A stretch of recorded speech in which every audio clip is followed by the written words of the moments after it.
उत्तर प्रदेश के मुख्यमंत्री योगी आदित्यनाथ ने आज मिर्जापुर में विंध्यवासिनी दरबार पहुंचकर मां विंध्यवासिनी का दर्शन किया। वहीं मिर्जापुर के विकास को लेकर सीएम योगी ने करीब 200 करोड़ रुपए की लागत से विभिन्न परियोजनाओं का शिलान्यास व लोकार्पण भी किया।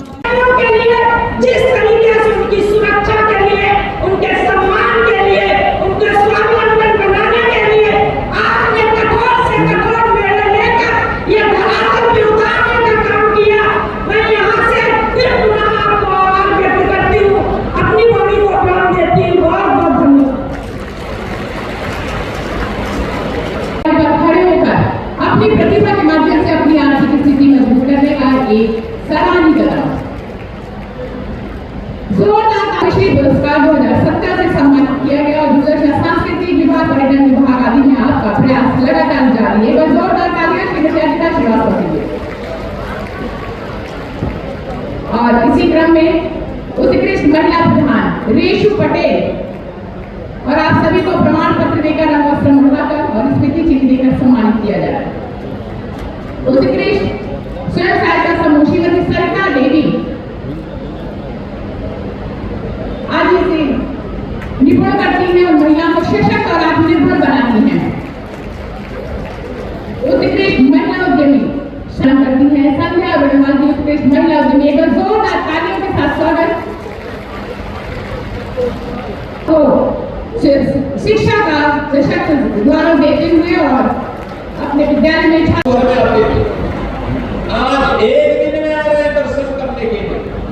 ये चीजें दिखाती है, सुविधाएं मिलनी चाहिए, कनेक्टिविटी बेहतर होनी चाहिए और जब ये सुविधाएं बेहतर होती है परिणाम भी उसी प्रकार से बेहतर होते हैं। मुझे लगभग 1 वर्ष पहले यहाँ आने का सौभाग्य प्राप्त हुआ था और उसके उपरांत उस समय में विधानसभा चुनाव के दौरान आया था। वो हमारे सामने एक चुनौतीपूर्ण कार्यक्रम था। एक तरफ अपने एक युवा विधायक को खोने का गम था और दूसरी तरफ उनकी धर्मपत्नी को ही अपना दल हमारे सहयोगी दल ने प्रत्याशी बनाकर के उतारा था। और मैं आप सबका आभारी हूं कि आप सबने श्रीमती रिंकी कौर को भारी बहुमत से विजयी बना करके अपना प्रतिनिधित्व उनके हाथों में सौंप करके आज यहाँ को सम्मानित किया, नारी गरिमा की रक्षा करने के लिए अपने आप को समर्पित किया है। इस विषय में आप सबका हृदय से आभार व्यक्त करता हूँ।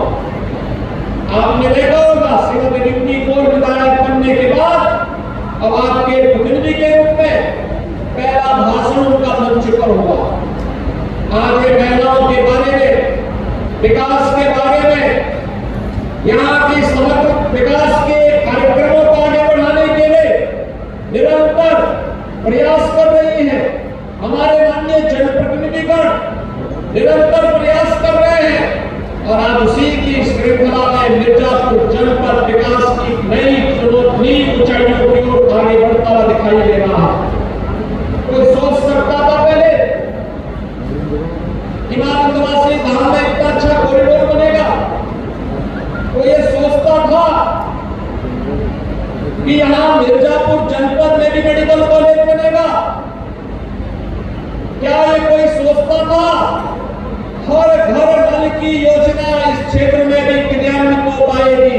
आज तो भाइयों बहनों हर घर में शुद्ध आरओ का पानी पहुंचाने के बड़े अभियान निकले हैं और यहाँ की बहनों की समस्या का समाधान भी करेंगे कि उनको शुद्ध जल की आपूर्ति होगी, इसमें कोई संदेह नहीं।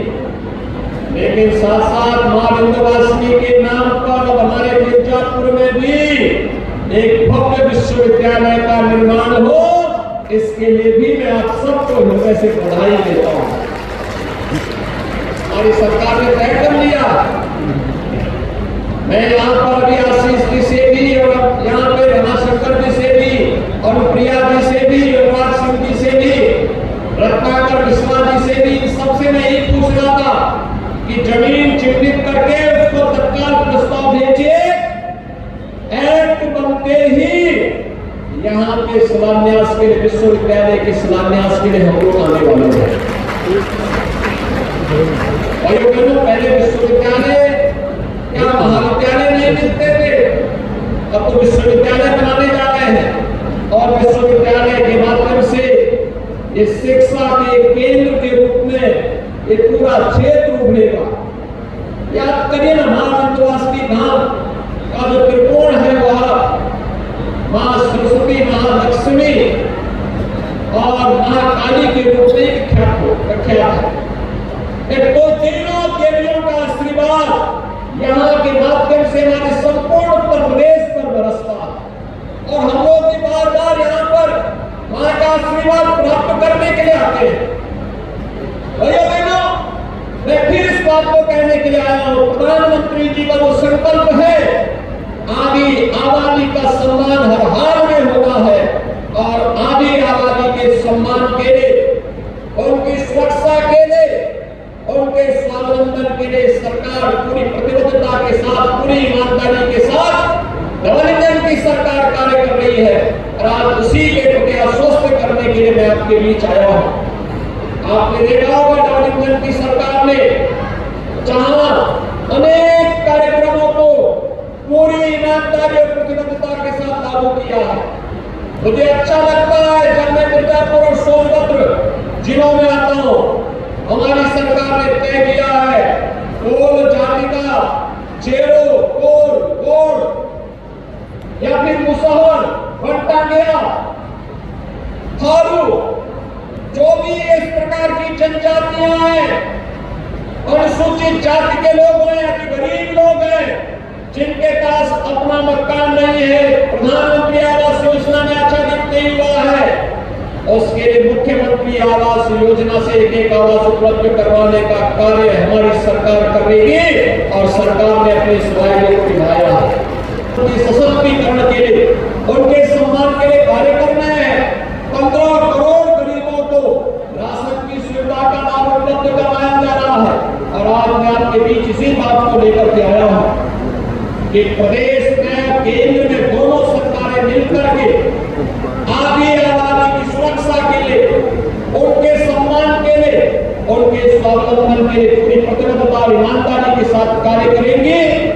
इतनी सुबह आप लोग यहाँ पर एकत्र हो गए और एकत्र होकर के इतने भव्य सम्मेलन के माध्यम से प्रधानमंत्री मोदी जी के प्रति आभार व्यक्त करने के लिए आए हैं।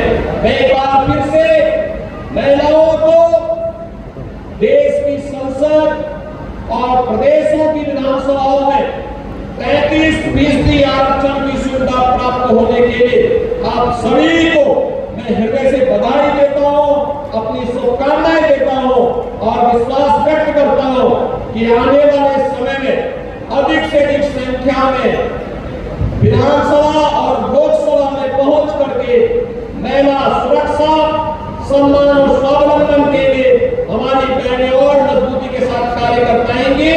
एक बार फिर से मां विंध्यवासिनी धाम के चरणों में नमन करते हुए आप सबका अभिनंदन करते हुए अपनी वाणी को विराम देता हूँ। धन्यवाद। जय हिंद।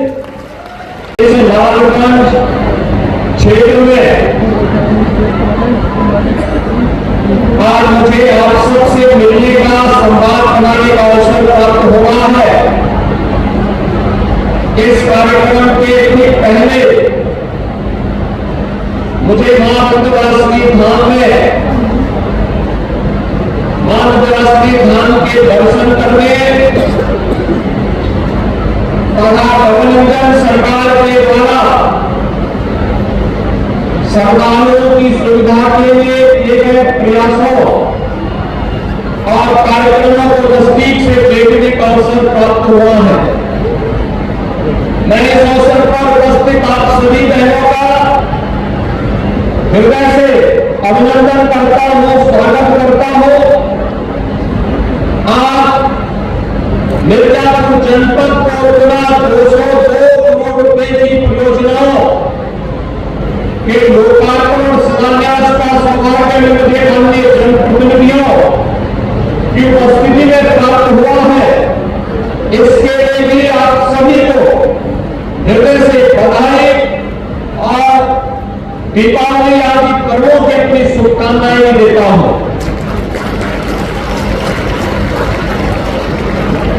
हम सब जानते हैं कि आधी आबादी को नजरअंदाज करके कोई समाज समर्थ और सशक्त नहीं हो सकता।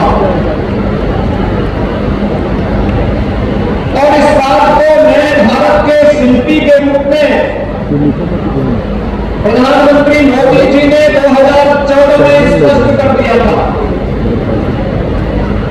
जब उन्होंने बेटी बचाओ बेटी पढ़ाओ कार्यक्रम से इसकी शुरुआत की थी। इसके उपरांत अलग अलग कार्यक्रमों के माध्यम से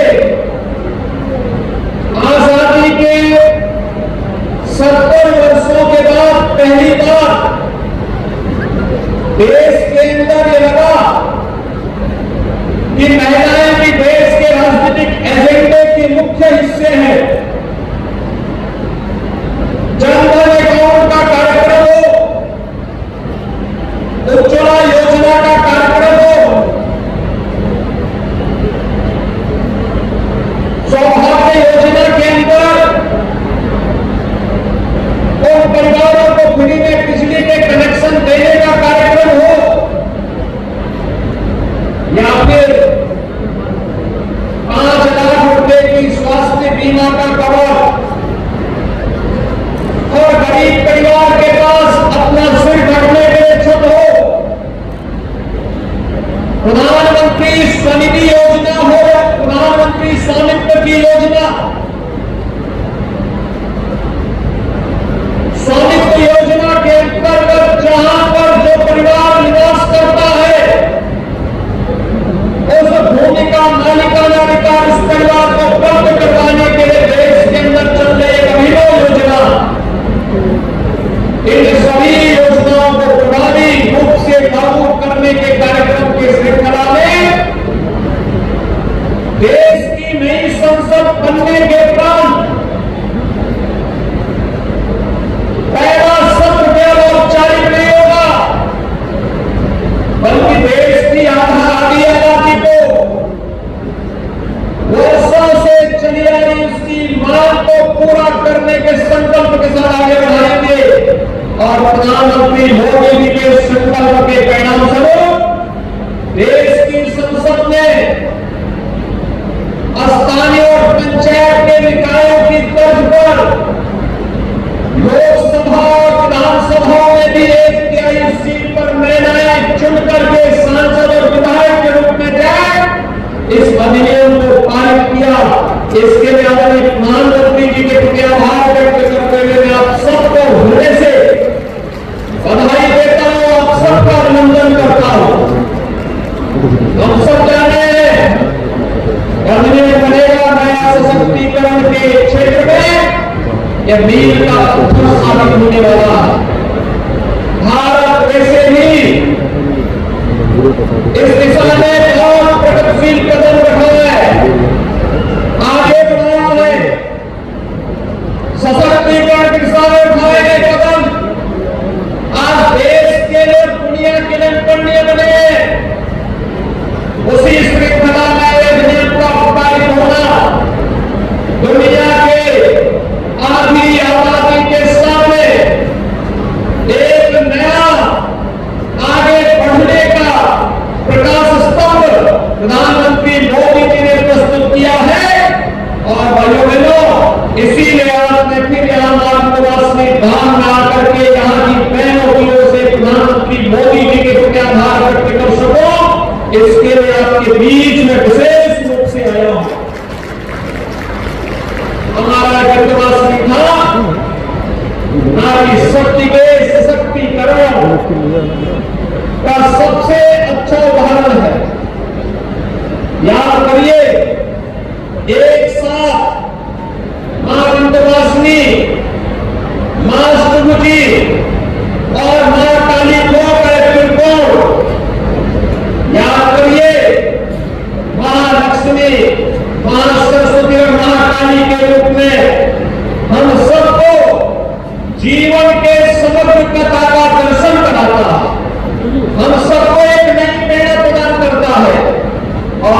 नारी शक्ति के प्रति श्रद्धा और सम्मान का भाव हम सबके मन में सदैव बना रहे, इसी के लिए मां विंध्यवासिनी धाम में इस अच्छे कॉरिडोर का निर्माण कार्य कराया जा रहा है।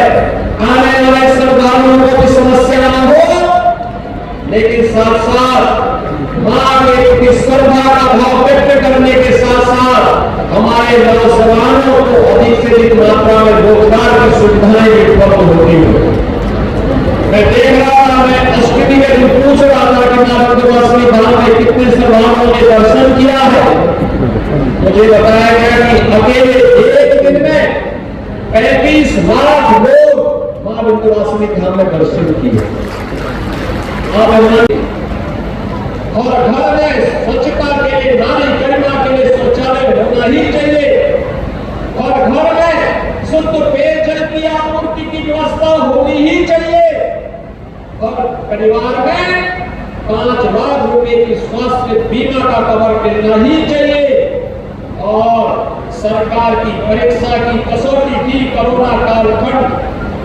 आपने देखा होगा जब विपक्ष के लोग आराम कर रहे थे, अपने अपने लिए ही चिंतित थे, तभी डबल इंजन की सरकार आपके हितों का संवर्धन करने के लिए फ्री में टीका, फ्री में टेस्ट, फ्री में वैक्सीन और फ्री में उपचार के साथ साथ फ्री में राशन की सुविधा का लाभ भी दे रही थी और आज भी दे रही है। भाइयों बहनों, हमारे लिए तो पूरा उत्तर प्रदेश ही परिवार है। प्रधानमंत्री मोदी जी के लिए देश की 142 करोड़ की जनता ही परिवार है, और उनके लिए जिस प्रतिबद्धता के साथ वे कार्य कर रहे हैं, ये किसी से छुपा हुआ नहीं है। और इसीलिए भाइयों बहनों, आज मैं आपसे बताने के लिए आया हूं, सरकार ने इसी क्रम में जो योजनाएं चलाई, मुख्यमंत्री कन्या सुमंगला की योजना, मुझे अच्छा लगता है जब 6 चरणों में पैसा बेटी के खाते में जाता है, बेटी के जन्म लेने के साथ और बेटी के स्नातक तक की पढ़ाई में योगदान देने के लिए पहले 15,000 रुपया हम देते थे, नए सत्र में हम उसको 25,000 रुपया करने जा रहे हैं। 25,000 रुपए की राशि बेटी को मिलेगा। बेटी की शादी के लिए 51,000 रुपए की राशि सरकार दे रही है। मुख्यमंत्री कन्या सुमंगला योजना में प्रदेश की 17 लाख बेटियां चयनित हो चुकी हैं। यानी 19 में हमने प्रारंभ किया, तब तक 17 लाख बेटियों को इसका लाभ मिल रहा है।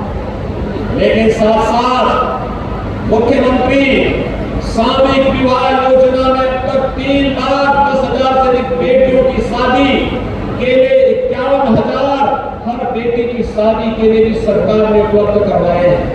अब कुछ देखिए ना, पहले बेटियों की शादी के लिए गरीब के घर कोई जाता ही नहीं था, और आज जब सामूहिक विवाह की कार्यक्रम संपन्न होते हैं, कई मुख्यमंत्री, कई मंत्री, सांसद, विधायक, अधिकारी, ये सभी उस कार्यक्रम में भागीदार बनते हैं।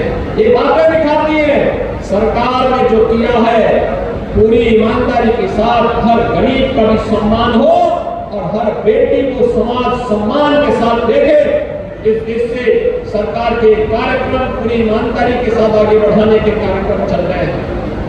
सरकार वर्तमान में मिशन शक्ति के अंतर्गत अपने चतुर्थ चरण के कार्यक्रम को आगे बढ़ा रही है। जैसे प्रिया जी ने बताया भी कि उत्तर प्रदेश पुलिस में बेटियों की संख्या अधिक से अधिक भरी जाए। 1947 से लेकर 2017 तक केवल 10,000 महिला कार्मिक उत्तर प्रदेश पुलिस बल का हिस्सा थी, और आज मुझे बताते हुए प्रसन्नता है, उत्तर प्रदेश पुलिस बल में 40,000 महिला कार्मिक वर्तमान में कार्यरत है। ये 40,000 महिला कार्मिक प्रदेश में बेहतर कानून व्यवस्था की स्थिति बनाने के लिए, प्रदेश के अंदर सुरक्षा का बेहतर वातावरण बनाने के लिए पूरी प्रतिबद्धता के साथ, पूरी ईमानदारी के साथ कार्य कर रही है। और उसी श्रृंखला को आगे बढ़ाने के लिए सरकार ने तमाम अन्य क्षेत्रों में भी सकते हैं, अलग अलग क्षेत्रों में वे आगे बढ़ सके। प्रधानमंत्री स्वामित्व योजना में उत्तर प्रदेश में 75 लाख परिवारों में अब तक घरौनी वितरण का कार्य किया जा चुका है। यानी 75 लाख परिवार में जमीन का मालकीन अब महिलाएं बन चुकी हैं। 55 लाख परिवारों को हमने आवास उपलब्ध करवाया है। इसमें भी हर 55 लाख परिवारों के मकान की मालकीन उस परिवार की महिला जो सदस्य है उसके नाम पर मकान भी उसे उपलब्ध कराया जा चुका है। भाइयों बहनों, सरकार के कार्य करने की इच्छा शक्ति होनी चाहिए। सरकार अगर इच्छा शक्ति के साथ आगे बढ़ती है, कोई कारण नहीं कि गरीब के पास उन योजनाओं का लाभ न पहुंचे। अवश्य पहुंच सकता है। पहले 300 रुपए की राशि पेंशन दी जाती थी। आज मुझे प्रसन्नता है हमारी सरकार ने 300 रुपए की पेंशन की राशि को बढ़ा करके आज इसे 1000 रुपया प्रतिमाह किया है और लगभग 30 लाख निराश्रित महिलाओं को हर वर्ष 12,000 रुपए की पेंशन की राशि हम लोग उपलब्ध करवाने का कार्य कर रहे हैं। ये सरकार